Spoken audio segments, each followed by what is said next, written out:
Welcome to జెస్ institute. అందరికీ good morning. ఈరోజు ప్రధాన దినపత్రికల్లో వచ్చినటువంటి విద్య, ఉద్యోగ మరియు కరెంట్ అఫైర్స్ సంబంధించిన అంశాలను చూద్దాం. రేపు బాసర త్రిబుల్ ఐటీలో ప్రవేశాలకు నోటిఫికేషన్. నిర్మల్ జిల్లా బాసర త్రిబుల్ ఐటీ ఆర్జీకేటీలో ఆర్ఎల్ ఇంటిగ్రేటెడ్ ఇంజనీరింగ్ కోర్సులో 2025-26 విద్యా సంవత్సరంలో ప్రవేశాలకు ఈ నెల 28 నోటిఫికేషన్ విడుదల చేయనున్నట్లు ఇన్ఛార్జ్ వీసీ ప్రొఫెసర్ గోవర్ధన్ అయితే తెలిపారు.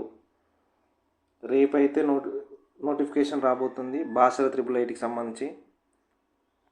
జీపీఓ ప్రక్రియ ముమ్మరం. జూన్ 2లోగా నియామకానికి చర్యలు.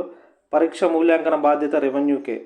గ్రామ పాలనా అధికారుల నియామక ప్రక్రియ వేగంగా సాగుతుంది. గతంలో గ్రామ స్థాయిలో వీఆర్ఓ వీఆర్ఏ ఉండగా బీఆర్ఎస్ ప్రభుత్వం రద్దు చేసింది. ప్రభుత్వం మారడంతో ధరణిని తొలగించి భూభారతిని తీసుకురాగా గ్రామంలో పాలనాధికారి ఉండాలని నిర్ణయించింది.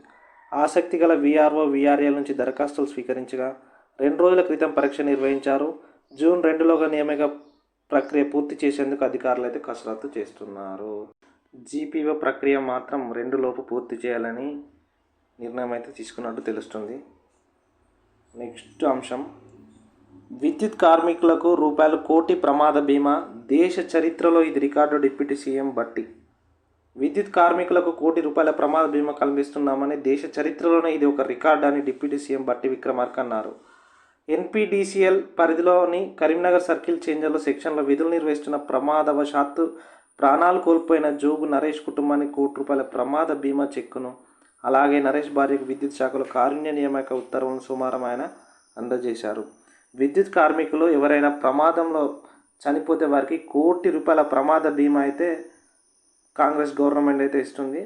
ఇది దేశ చరిత్రలోనే రికార్డు అట. ఇంతవరకు 1 కోటి రూపాయలు ఎవరికి కూడా ఇవ్వలేదు. ఇదైతే మన రాష్ట్రంలో విద్యుత్ కార్మికులకైతే వర్తించనుంది. డిఆర్డీఓ చీఫ్ పదవి కాలం మళ్లీ పొడిగింపు.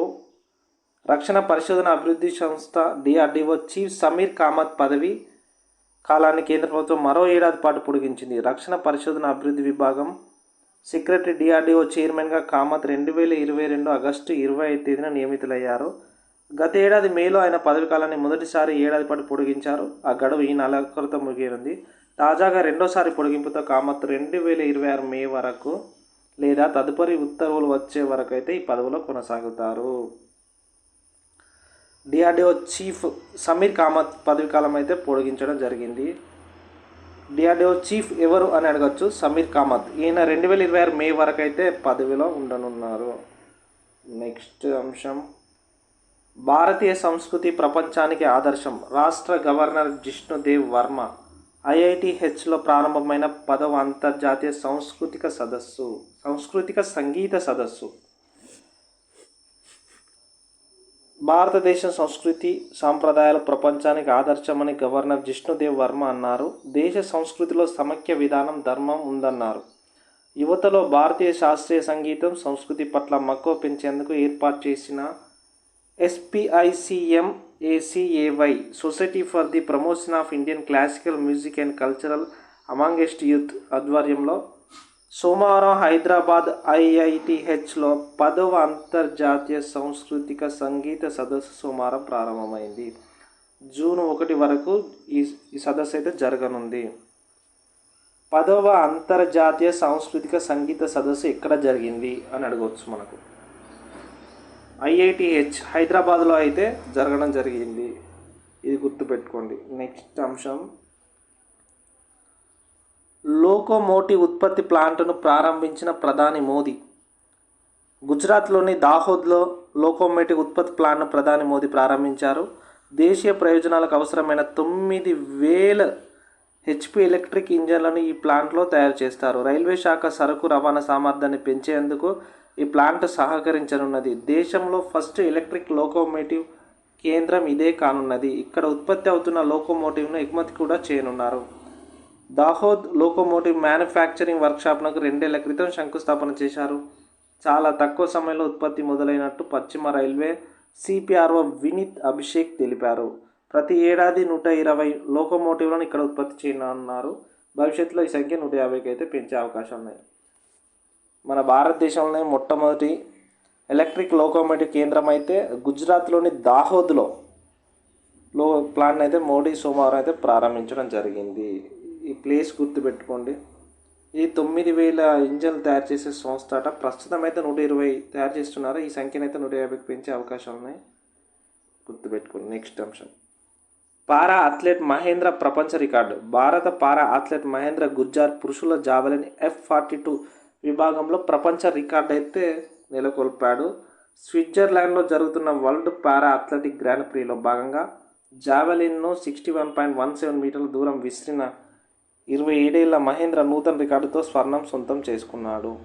ఈ క్రమంలో 2022లో బ్రెజిల్ త్రోయర్ రాబర్ట్ ఫ్లోరియాని 59.19 మీటర్ల దూరంతో నమోదు చేసిన గత ప్రపంచ రికార్డును Gurjar తిరగరాశాడు.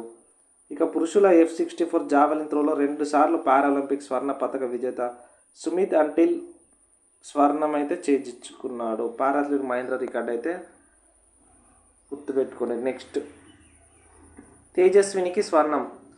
ISSF junior shooting world కప్లో హర్యానా షూటర్ తేజస్విని పసిడి పథకంతో మెరిసింది. సోమవారం ఇక్కడ జరిగిన మహిళల 25 మీటర్ల పిస్టల్ ఫైనల్లో 31 పాయింట్లు సాధించిన తేజస్విని ప్రథమ స్థానంలో నిలిచింది. అలీనా నెస్ట్యారోవిచ్ రజతం, మిరియం కాంస్యం సాధించారు. ఈ పోటీలో భారత్కి ఇది 3వ స్వర్ణం కాగా మొత్తంగా 11వ పథకం. ఈ మెడల్తో చైనాను వెనక్కి నెట్టి వరల్డ్ కప్ పథకాల పట్టికలో భారత్ అగ్రస్థానానికి అయితే చేరుకుంది. తేజస్వి ISSF జూనియర్ షూటింగ్ విభాగంలోనైతే హర్యానాకి చెందిన షూటర్ తేజస్వినికి అయితే పసిడి పథకం అయితే రావడం జరిగింది.